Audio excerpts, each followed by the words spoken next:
Assalamu alaikum, dear students. How are you today? You will be fine. I hope so. काफ़ी सारी request आ रही थी कि sir lecture नहीं आ रहा है, अब क्या करें और क्यों नहीं लेक्चर अपलोड कर रहे और क्या होगा वगैरह वगैरह। तो बात ये था कि कोविड-19 के डेज़ में जब काफ़ी ज़्यादा फ्री वक्त था तो बहुत ज़्यादा अच्छी तरीके से कंटिन्यूसली हमारी वीडियोस आती रही हैं और उसके बाद फिर थोड़ी डिसकंटिन्यू हो गई क्योंकि कॉलेजेस ओपन हो गए हैं, यूनिवर्सिटीज़ खुल गई हैं तो क्लासेस भरमार हैं और रात को बहुत थकावट होती है तो बड़ी मुश्किल हो जाती है लेक्चर को डिलीवर करना। बहरहाल आपके लिए मैं काफ़ी हद तक सोचता रहा तो मैंने कुछ सेटअप भी चेंज किया है अपना और कोशिश ये की जा रही है कि इंतहाई थके हुए भी हों तो कुछ ना कुछ आपके लिए ज़रूर अपलोड कर दिया जाए। तो उम्मीद रहेगी कि आने वाले दिनों में हमारे पास एक अच्छा जो है वो लेक्चर्स का सिलसिला चलता रहेगा।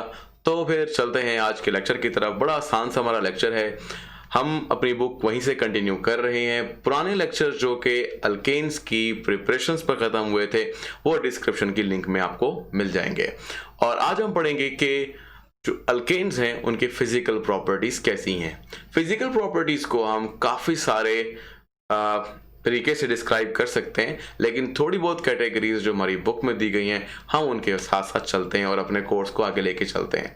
तो सबसे पहले जो हम डिस्कस करेंगे इस चीज़ के बारे में वो होगा हमारे पास फिजिकल स्टेट्स के बारे में, यानी कि फिजिकल प्रॉपर्टीज में आपके पास क्या है जी, फिजिकल स्टेट्स हैं कुछ। तो फिजिकल स्टेट से मुराद तो आप वही लेते हो कि कोई चीज़ सॉलिड हो सकती है, लिक्विड हो सकती है, गैस हो सकती है। तो यहाँ पर भी ऐसा है कि हमारे पास कार्बन नंबर 1 यानी मीथेन से लेकर कार्बन नंबर 4 यानी ब्यूटेन तक, मीथेन, इथेन, प्रोपेन, ब्यूटेन, ये सब की सब हमारे पास क्या है जी, गैसेज हैं। और इसके अलावा जब और मजीद आगे चलते हैं, फॉर एग्जांपल C5 से लेकर C17 तक, हेप्टाडीकेन तक, तो आपको मिलने वाले हैं लिक्विड्स। और लास्टली अगर हम बात करते हैं कि अगर मोर देन C17 या C18 एंड अबव पे चलें तो हम सॉलिड्स देखेंगे अल्केन्स को। ये सॉलिड्स जो होते हैं ये सॉलिड्स ऐसे नहीं होते कि जैसे मिसाल के तौर पर कोई कड़क लकड़ी की तरह आपको ऐसे टूट जाएंगे, बट ये वैक्सी सॉलिड्स होते हैं। जैसे कि आप डिफरेंट वैक्सेस यूज करते हैं, एक एग्जांपल मैं आपको देता हूं, जैसे कि आप वैसलीन इस्तेमाल करते हैं, पेट्रोलियम जेली अपने होंठ पे लगाते हैं, हाथों पे, सर्दियों में सर्दियाँ आने वाली हैं तो आपको यकीनन इसकी ज़रूरत पड़ेगी। तो इस तरह के सॉलिड्स होते हैं क्या कहते हैं हमारे पास, हाइड्रोकार्बन्स। अब यहाँ जैसे आपको ये बात समझ में आई कि शुरू में गैसेस हैं और कार्बन की तादाद भी आपको यहाँ पर कम मिल रही है, फिर उसके बाद क्या है, लिक्विड्स हैं, कार्बन की तादाद कुछ बढ़ गई है और कार्बन की तादाद और बढ़ जाने से आपके पास क्या होता है, आपको मिलता है क्या, थोड़ा सा एक तरीकाकार मिलता है आपको समझने का कि देखें जैसे जैसे कार्बन की मिकदार बढ़ रही है वैसे वैसे क्या हो रहा है, इंटरमॉलिक्यूलर फोर्सेस बढ़ रही हैं। इंटरमॉलिक्यूलर फोर्सेस के बढ़ जाने से क्या होगा, ये फिजिकल स्टेट में चेंज आ रहा है, मतलब वो गैस से लिक्विड, लिक्विड से सॉलिड में चेंज हो रही है। अब जो फिजिकल स्टेट में चेंज आ रहा है ना आपके पास, और कार्बन की तादाद यानी with the increase in the number of the carbon atoms the intermolecular forces become stronger. ये जो स्ट्रेंथनिंग हो रही है इससे ना सिर्फ हमारे पास फिजिकल स्टेट पे फर्क पड़ता है बल्कि और जैसे मिसाल के तौर पर आपके पास यहाँ पर ये है जी सॉलिबिलिटी, तो सॉलिबिलिटी में भी थोड़ा बहुत असर आएगा। फिजिकल जो कांस्टेंट्स हैं जैसे कि melting point, boiling point, density, viscosity, इसके अलावा भी सरफेस टेंशन, रिफ्रैक्टिव इंडेक्स वगैरह वगैरह, तो ये सब चीज़ें भी काफ़ी हद तक क्या होती हैं, असरअंदाज होती हैं। बहरहाल हमारी बुक्स में बहुत सारे फिजिकल कांस्टेंट्स नहीं है, 3 फिजिकल कांस्टेंट का नाम बुक ने दिया है जो कि एक है मेल्टिंग पॉइंट और बॉइलिंग पॉइंट एंड डेंसिटी, तो इनको भी जिक्र करेंगे। लेकिन उससे पहले हम जिक्र करते हैं सॉलिबिलिटी का। देखें जी जो सॉलिबिलिटी आपके पास वो कैसे काम कर रही है, देखें सॉलिबिलिटी सिंपली बात है, जैसे आप लोग पहले भी बहुत सारे लेक्चर्स में हम पढ़ चुके हैं कि हाइड्रोकार्बन जो होते हैं ना हमारे पास, इसके अंदर कार्बन और हाइड्रोजन बॉन्ड होता है बेसिकली, और इसी तरीके से कार्बन कार्बन बॉन्ड होता है। भाई कार्बन कार्बन बॉन्ड तो हमें एक बात बिल्कुल अच्छी तरीके से ये समझा रहा है कि दोनों के दोनों क्या है, सिमिलर हैं, एक जैसे हैं। यानी अगर आप थोड़ी सी बात समझें तो दोनों के दोनों एटम्स सिमिलर हैं। अब सिमिलर होने की वजह से क्या होगा, इलेक्ट्रोनेगेटिविटी डिफरेंस आपके पास क्या है, 0। अगर इलेक्ट्रोनेगेटिव डिफरेंस 0 आ गया तो क्या होगा भाई, बॉन्ड नॉन पोलर, ठीक है। अच्छा, अगर हम दूसरी तरफ जिक्र करें कि जो ज्यादा हमें बॉन्ड देखने को मिलता है एक और, that is carbon hydrogen bond. अब कार्बन हाइड्रोजन बॉन्ड भी अगर देखा जाए तो ज्यादा पोलर नहीं है, इनकी जो इलेक्ट्रोनेगेटिविटीज हैं उनमें कोई बेसिक डिफरेंस नहीं है। जैसे कार्बन की आप बोलते हो 2.5, हाइड्रोजन की 2.2 और सम बुक्स राइट 2.1। तो बात ये कि electronegative difference is almost less than 0.7। अब 0.7 क्या है भाई? 0.7 जो है ना वो आपके पास पूरे पीरियोडिक टेबल में जो लीस्ट इलेक्ट्रोनेगेटिविटी है सीजियम की वो है, और उससे भी कम अगर इलेक्ट्रोनेगेटिव डिफरेंस चला जाता है तो इसका मतलब यह है कि आप ये समझ लें कि ये डिफरेंस इतना थोड़ा है कि पोलैरिटी क्रिएट करेगा। तो अब आपने यहाँ पर क्या सीखा? हमने यहाँ पर ये सीखा कि आपके पास चाहे वो कार्बन हाइड्रोजन बॉन्ड हो, चाहे आपके पास कार्बन कार्बन बॉन्ड हो, जो बेसिकली यहाँ हाइड्रोकार्बन में आपको देखने को मिलता है, वो मॉलिक्यूल्स को नॉन पोलर बनाता है। तो अब हमने यहाँ पर क्या सीखा? हमने सिंपल सी एक बात कही कि जो आपके पास अल्केन्स हैं, दीज आर नॉन पोलर। अब नॉन पोलर हैं तो भाई फिर सॉल्युबल किस में होंगे? भाई जाहिर सी बात है, फिर वो जैसे कि हम हमेशा से पढ़ते आए हैं, लाइक डिसॉल्व लाइक। तो क्या होगा? लाइक डिसॉल्व लाइक, तो फिर ये नॉन पोलर सॉल्वेंट्स में ही हल होगा। तो मैंने यहाँ पे आपको सिखाया कि नॉन पोलर सॉल्वेंट्स अगर आपको भूल गए हैं तो वो वही हैं जो हम पुराने पढ़ते आए हैं। जैसे मिसाल के तौर पर हम पढ़ते हैं कि बेंजीन है, ईथर है, कार्बन टेट्राक्लोराइड है, वगैरह वगैरह। तो अल्केन इनमें हल होते हैं। अल्केन्स में अगर पोलैरिटी है भी सही तो बुक हमारी लिखती है वेरी वीकली पोलर, मतलब इतने लेस पोलर होते हैं कि पोलैरिटी वाली प्रॉपर्टीज यहाँ पर हम डिस्कस नहीं कर सकेंगे। तो इसलिए नॉन पोलर सॉल्वेंट्स में ही इनकी हलबजीरी होगी या सॉल्युबिलिटी होगी, और वाटर जो कि एक पोलर सॉल्वेंट है वहां पर आपको ये सॉल्युबल होता हुआ नजर नहीं आएगा। ठीक है जी। अब हम चलते हैं अपनी नेक्स्ट प्रॉपर्टी की तरफ। नेक्स्ट प्रॉपर्टी हमें क्या कहती है? नेक्स्ट प्रॉपर्टी है जी आपके पास फिजिकल कांस्टेंट्स। अब फिजिकल कांस्टेंट्स क्या हैं?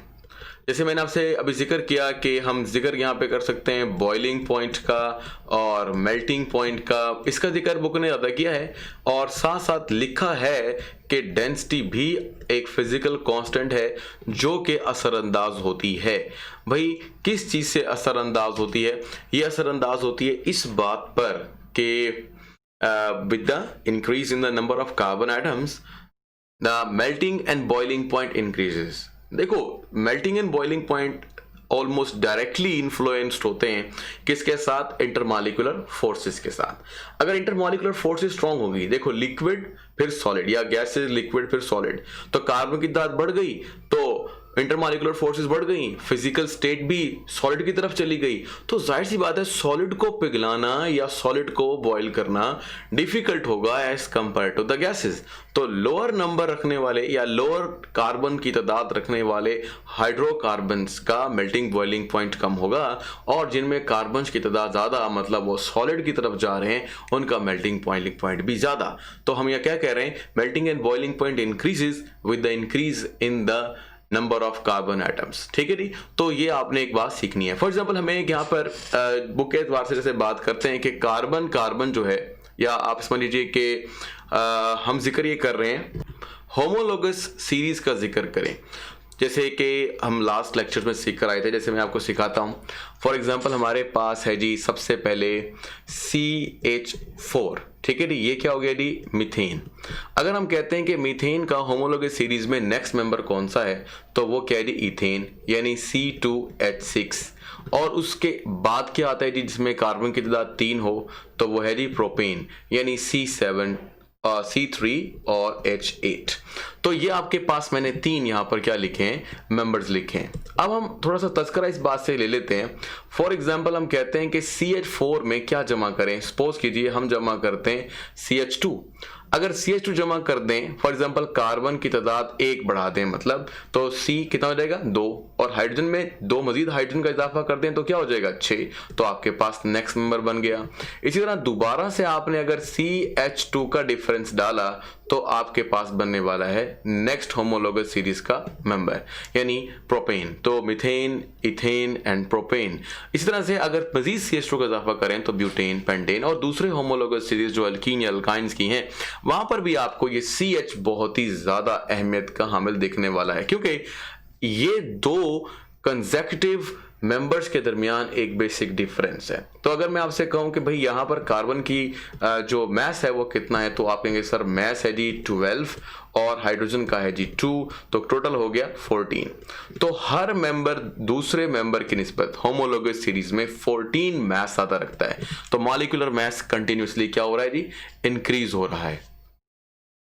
और फिर इसके बाद हम अगर CH2 के एतबार से सोचें कि भाई ये तो एक खास ग्रेजुअल तरीके के साथ कार्बन की तादाद बढ़ रही है, तो इसका मतलब आप क्या देखने वाले हैं, इसका मतलब आप ये देखने वाले हैं कि फिजिकल प्रॉपर्टी स्पेशली जो यहाँ पे बॉइलिंग पॉइंट का जिक्र है वो भी ग्रेजुअली इंक्रीज कर रहा है। मतलब जैसे जैसे इंटरमॉलिक्यूलर फोर्सेस बढ़ रही हैं वैसे वैसे बॉइलिंग पॉइंट भी ग्रेजुअली इंक्रीज करता है। लेकिन हमारी बुक लिखती है कि मेल्टिंग पॉइंट भी इंक्रीज करता है, बट उसका जो बढ़ना है वो इतना ग्रेजुअल नहीं होता। जैसे मिसाल के तौर पर हमें यह कहा जाता है कि जैसे जैसे CH2 का इजाफा यानी 14 मास का इजाफा होगा वैसे वैसे almost 20 to 30 degree centigrade boiling point में इजाफा होता चला जाएगा। तो ये ग्रेजुअल इंक्रीज है, लेकिन मेल्टिंग पॉइंट में आपको ऐसा फिगर नहीं देखने को मिलेगा कि 20 से 30 का इजाफा हो गया जी। तो ये था जी बेसिक आपके पास क्या डिफरेंस। अच्छा, अब हम अगली एक बात समझते हैं यहाँ पर, वो ये, और वो ये इंटरेस्टिंग सी बात है कि जैसे बुक लिखती है हमारे पास कि अगर आपके पास दो अल्केन्स हो, आइसोमेरिक हो, मतलब दोनों अल्केन में कार्बन के दांत सपोज के लिए 4 है, यानी एक आपके पास सीधे कार्बन की चेन है दैट इज कॉल्ड एन-ब्यूटेन, और एक आपके पास है जैसे मिसाल के तौर पर यहां ले लीजिए कि आपके पास एक, ये 2, ये 3 और ये आपके पास 4 कार्बन की चेन है, और एक और भी चेन है आपके पास, लेकिन वो कुछ इसी तरह का एक कंपाउंड है। ये आपके पास दोनों के दोनों एक दूसरे के क्या है, आइसोमर है। दोनों का फार्मूला जो होगा वो मॉलिक्यूलर फार्मूला सेम होगा। अगर इतना कुछ है, जैसे ये आपके पास एन-ब्यूटेन और ये आपके पास आइसोब्यूटेन, लेकिन हमने यहां पर एक अजीब बात नोट की है, वो ये है कि दोनों का क्या होने वाला है, बॉइलिंग पॉइंट चेंज। और एक अच्छा ये भी है कि जो आपके पास स्ट्रेट चेन होंगे उनका बॉइलिंग पॉइंट ज्यादा होगा, और जो आपके पास उन्हीं के आइसोमेरिक फॉर्म के अंदर ब्रांच चेन हाइड्रोकार्बन्स होंगे उनका जो बॉइलिंग पॉइंट होगा वो लेस होगा। अब इसको कैसे जस्टिफाई करेंगे, इसको भी हम देखते हैं। ये मुश्किल नहीं है बात वैसे, लेकिन अगर हम इसको कुछ ऐसे समझ लें तो हमारे लिए आसान।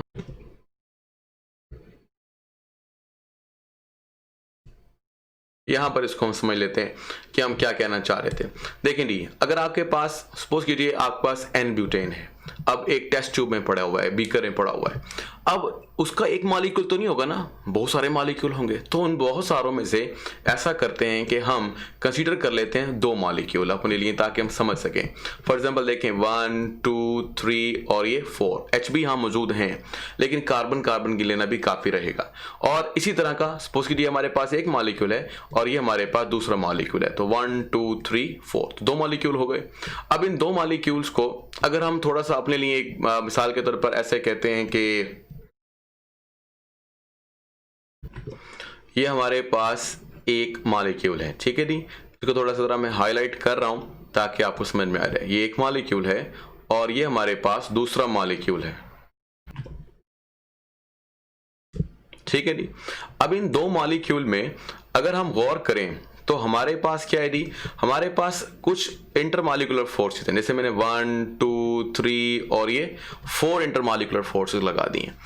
तो यहां पर इंटरमॉलिक्यूलर फोर्सेस कुछ ऐसे हैं, फिलहाल अभी इसको ऐसे समझ लीजिए। अब हम ऐसे करते हैं, एक मॉलिक्यूल और लेते हैं और उसके बारे में बहस करते हैं, जो कि हमारे पास दूसरा मॉलिक्यूल है दैट इज कॉल्ड आइसोब्यूटेन। तो आइसोब्यूटेन में क्या होगा, आइसोब्यूटेन में कुछ ऐसे होने वाला है कि समझ लीजिए कि ये हमारे पास वही 1 2 ये 3 और ये नीचे 4, इसी तरीके से 1 ये हमारे पास 2 ये 3 और ये हमारे पास 4।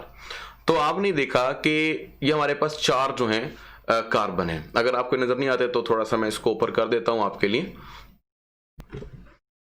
ये आपके पास थोड़ी सी जगह हम खाली कर लेते हैं, हाँ जी। तो ये है जी हमारे पास वो हिस्सा जो हमने अभी बनाया। अब आपको ये थोड़ा नजर आ जाएगा। हाँ जी, अब यहां पर क्या है, अगर हम यहां पर भी वही की वही बात करते हैं जैसे हमने अभी अभी की है, सपोज कीजिए यहां पर एक अट्रैक्टिव फोर्स है, यहां पर एक अट्रैक्टिव फोर्स है और यहां पर एक अट्रैक्टिव फोर्स है।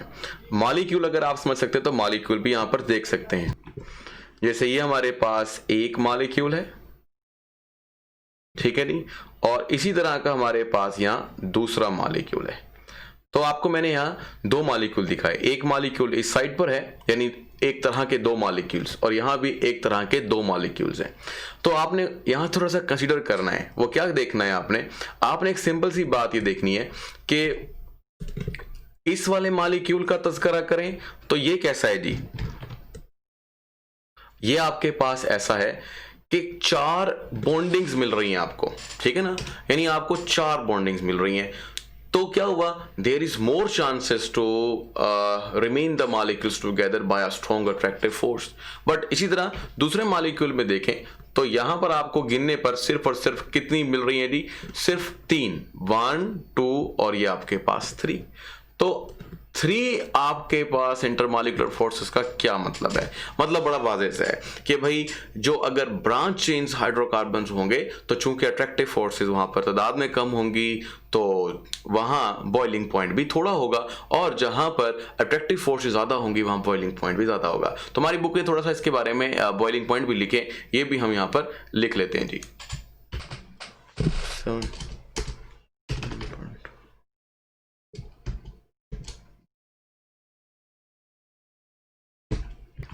जैसा कि एन ब्यूटेन के लिए आपको नजर आ रहा है 0.5 डिग्री सेंटीग्रेड, माइनस में है रकम, और ये भी जो आइसोब्यूटेन है -11.7। जो माइनस में रकम क्या होती है, बड़ी, वो एक्चुअल में होती है छोटी।